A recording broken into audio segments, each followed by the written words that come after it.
Hello there and welcome back to War Thunder. For today's video we are going back to top tier, boo. But I want to share with you the best scenes that I had, yay! Which obviously then tell you a lot about how broken top tier is. Oh no, is this going to be a rant again? No, I just want to talk about my experience that I had playing this for the last couple days. And the biggest question that I have for you guys to answer in the comment section: are you actually playing top tier? And yes, what do you actually enjoy about this? Do you think it needs a massive overhaul, or it is fine as it is? Do you enjoy your premium tanks if you have so? And if you don't play top tier, why do you avoid it? Have you not reached it, or have you gotten a bittersweet taste from it and decided to go back to lower ranks and enjoy it? This is me asking my subscribers, my community, and this is very important. Now, why am I playing the Shotcar Dalet in the first scene here?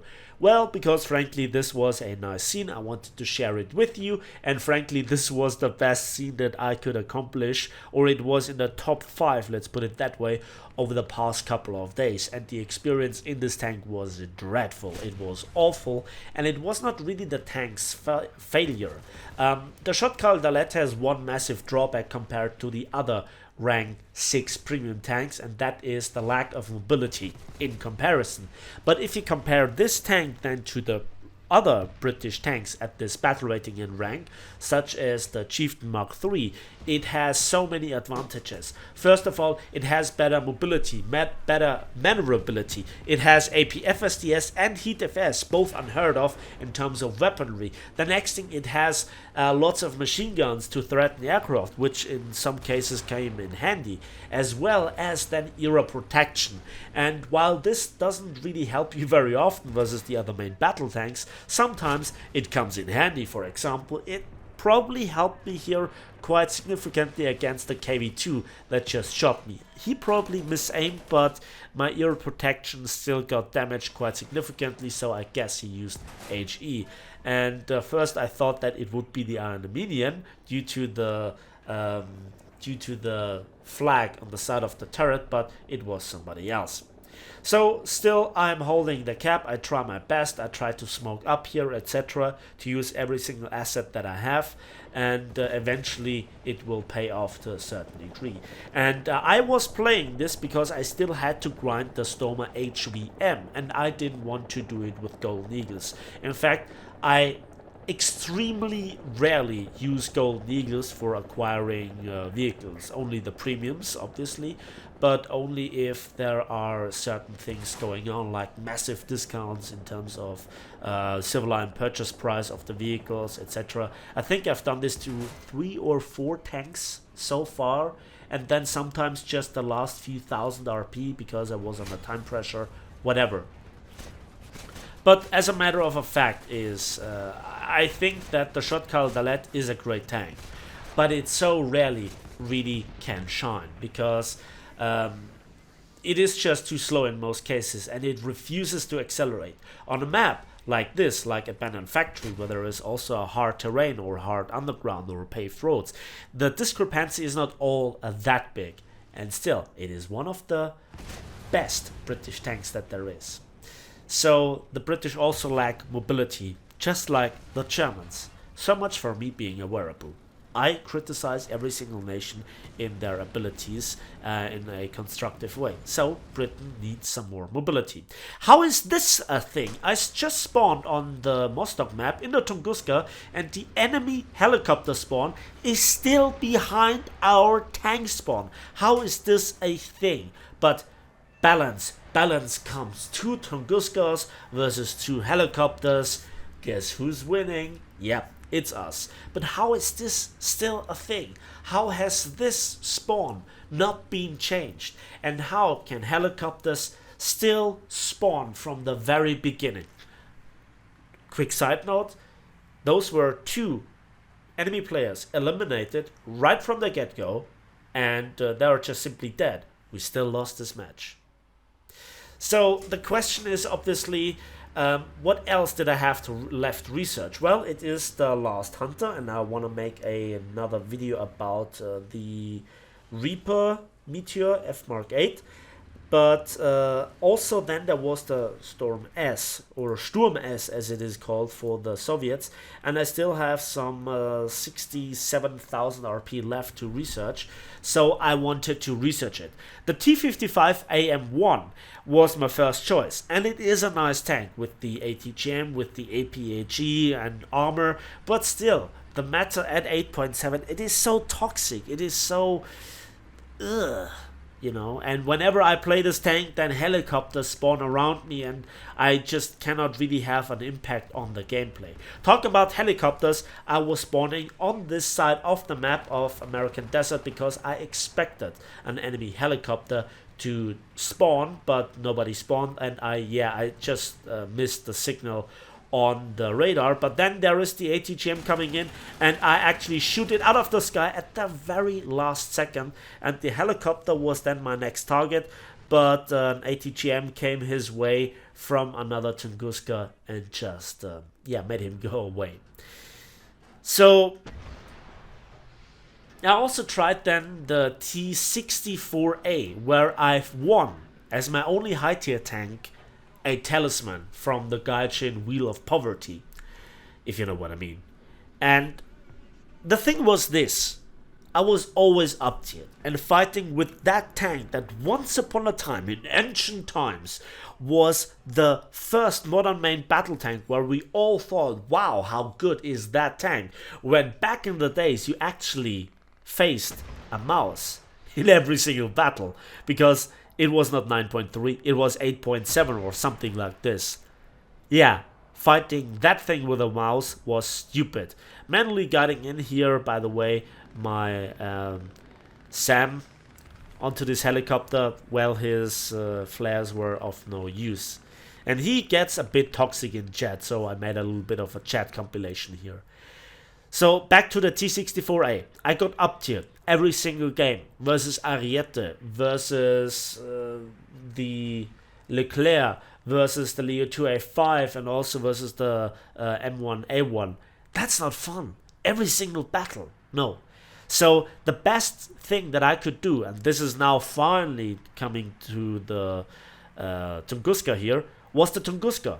A long time ago, I put a talisman on it. And it is so heartbreaking to say that this is the best tank to grind with for me, because I just stay on my spawn and just swat helicopters out of the air. A plane here, helicopter there, maybe a cheap assist or a kill on a spawn camping tank, and then you get like 10,000 RP for the vehicle research. Just like that, for 2 kills and an assist, 9,500. That is something that I couldn't achieve for the life of it with the main battle tanks, and that is just so outrageous, right? So that was my experience over and over again. And watch this missile. So the helicopter tries to hide behind the rock, but I still lob the missile behind the rock and actually get the kill on him. That was one hell of a sweet kill. Like also this one on the plane. Yeah, and I just didn't need a radar lock with the high rate of fire of the Tunguskas for 30mm. They're amazing. That is one battle that I really wanted to share with you. And I just spawned on a night match on American Desert. And 2 helicopters are just launching from the launch pad. And the first missile is going out. Come on, where is he? There it is. Critical hit. I don't bother with this guy. Let's try to rebalance here. The second one, there you can see how the radar lock is off when the helicopter is over. When the helicopter is on low altitude. The second helicopter also crashes, and both are dead. They are eliminated from the match. They cannot respawn. And so either I spawn in a tank and then the enemy helicopters have no opposite match, like there is then no SPA on my team, and whenever I am in an SPA there is also a second or a third SPA on my team, and so we have to really compete for the kills. But then there are too many SPAs for the small maps, for the small teams and the small matches in general, and a lot of SPA players just stay where they just spawn and then wait for the food to come to them. But in this case, look at this. Our team was almost completely eliminated after the first 3 minutes. The entire match took like only 5 minutes, and this is from now on to the end of the match, the footage, the match. So I made a massive rant quite a while ago about the status of top tier, explaining the bullshit versus bullshit versus bullshit. Bullshit gets introduced to Seal Club bullshit that previously was introduced a patch before to make Gaijin a lot of money to Seal Club then. And so a top tier is just a player milking machine, and it just shows in the gameplay. At least that's my opinion. And that brings me then back to you, because top tier is still quite populated. Top tier is still very popular, and a lot of people seemingly like to play it. I don't, but I still have an open mind, and I want to ask you again, why do you play top tier? What do you think so attractive?